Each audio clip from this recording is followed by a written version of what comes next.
लेकिन क्या है कि मैं बिल्कुल व्लॉग शूट नहीं कर पाया क्योंकि वहाँ से आने के बाद ना, तो ये वाली वीडियो भी ना बेसिकली एक व्लॉग नहीं है, ये एक इन्फॉर्मेशन वीडियो है। तो ट्रिप तो खत्म हो गया, अब बात करते हैं एक्सपेंसेस की, और एक्सपेंसेस की बात मैं आपसे करने वाला हूँ पर हेड के हिसाब से। Good morning guys, welcome back to my channel. तो जैसा कि आप लोगों को पता है ना, मैं 2 दिन के लिए जिम कॉर्बेट गया था अपनी दीदी जी के साथ, और वहाँ से आया ना मुझे बेसिकली 3-4 दिन हो गए हैं। लेकिन क्या है कि मैं बिल्कुल व्लॉग शूट नहीं कर पाया क्योंकि वहाँ से आने के बाद ना मेरी और भाई की तो बहुत ज़्यादा तबीयत ख़राब हुई थी, बहुत ज़्यादा। तो बिल्कुल भी हिम्मत नहीं थी कि व्लॉग में शूट कर पाऊँ, क्योंकि हम वहाँ ना ये सोचे गए थे कि वहाँ मौसम अच्छा होगा। कि जब मैंने प्लानिंग की थी ना अप्रैल की स्टार्टिंग में, तो नैनीताल में बर्फ़ पड़ी थी और जिम कॉर्बेट नैनीताल के बहुत पास है। तो मुझे लगा कि यार नैनीताल ना मतलब जिम कॉर्बेट में बहुत अच्छा वेदर होगा, चलो चलते हैं वहाँ पर। लेकिन वहाँ जब पहुँचे ना भाई, तो वहाँ भी ना चुपती जलती गर्मी, सेम दिल्ली वाला हाल है, बुरा हाल है भाई वहाँ भी। तो अगर कोई इस टाइम प्लान कर रहा है तो भाई संभल जाओ, वहाँ बहुत गर्मी है, सफारी वगैरह तो आप कर ही नहीं पाओगे, इतनी ज़्यादा गर्मी में अभी। तो थोड़ा देख कर मौसम सही हो जाए उसके बाद जाना। तो वहाँ हम रिजॉर्ट में रहे, रिजॉर्ट में वहाँ पर हम स्विमिंग पूल में रहे। स्विमिंग पूल से आने के बाद हम शावर करते थे और शावर करने के बाद इसी बैठ जाते थे।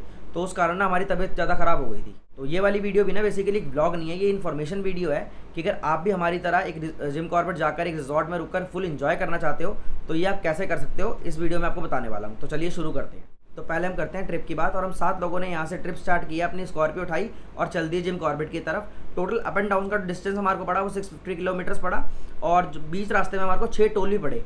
और अप एंड डाउन में, ये अप एंड डाउन की बता रहा हूँ मैं आपको, अप एंड डाउन में 6 टोल पड़े और 650 किलोमीटर अप एंड डाउन का हमारे को पड़ा।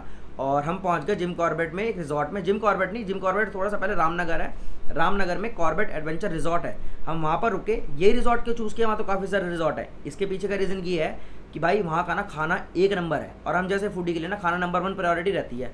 तो भाई खाना जहाँ बढ़िया, हम वहाँ स्टे करेंगे। तो हम बेसिकली यहाँ पर पहुँचे थे सैटरडे की मॉर्निंग को, और हमने 2 दिन यहाँ पर स्टे किया और फुल मस्ती करी, फुल धमाल किया, जैसे हमने मेरे ब्लॉग में देखा है। और अगर आपने मेरे ब्लॉग नहीं देखे तो भाई पहले आई बटन में लिंक आ रहा होगा, पहले ब्लॉग देख कर आओ, तभी ये वीडियो आपको ढंग से समझ में आएगी, तभी आप वीडियो देखना। इस रिजॉर्ट में ना 2 पर्सन को एक रूम अलॉट किया जाता है, और जिसमें आपका 3 टाइम का बफे इंक्लूड होता है, और साथ साथ ना आपको शाम के टाइम पे टी कॉफ़ी कॉम्प्लीमेंट्री दी जाती है। और इस रिजॉर्ट की जो बेस्ट बात एक और है ना, वो यहाँ की एक्टिविटीज़ है।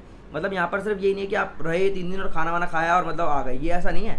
यहाँ पर आपको काफ़ी सारी एक्टिविटीज़ भी है। सबसे पहले तो आपको यहाँ स्विमिंग पूल मिलता है, फिर table tennis, badminton, volleyball, basketball, cricket, बहुत सारी एक्सरसाइज मिलती है। और सबसे बेस्ट यहाँ पर जो मैंने करी थी इस बार, वो करी थी जिप लाइनिंग वगैरह ही मिलती है। और अगर आप पेंट बॉल के शौकीन हो, पेंट बॉल खेलना चाहते हो, तो आप पेंट बॉल भी खेल सकते हो, लेकिन वो आपके ना ट्रिप के पैकेज में इंक्लूड नहीं होता, वो आपको अलग से पे करना पड़ता है। उसके लिए वो 500 रुपीज़ पर पर्सन के हिसाब से आपको अलग से पे करना पड़ता है। तो इस रिजॉर्ट में बेसिकली हम लोगों ने 2 दिन स्टे किया, और 3rd डे हमने किया अपना चेकआउट। और वहाँ से उसके बाद हम निकलने के बाद के गिरजा माता टेम्पल, जो वहाँ से अप्रॉक्स 25 किलोमीटर दूर पड़ता है, तो वहाँ हमने माता रानी के दर्शन किए। और हमारे दर्शन बहुत खुले हुए, जैसे आपने ब्लॉग में देखा होगा।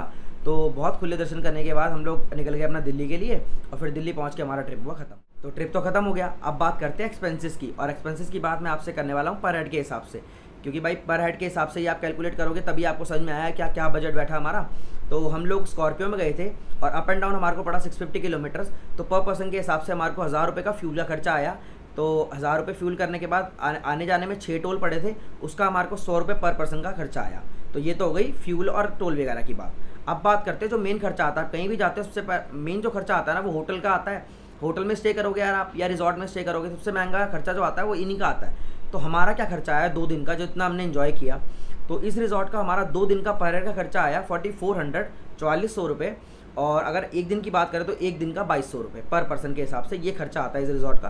तो हमारा टोटल जो ट्रिप हुआ ना, वो 4400 रिजॉर्ट के, 1000 रुपीज़ पेट्रोल के, और 100 रुपये अपना उसके टोल के।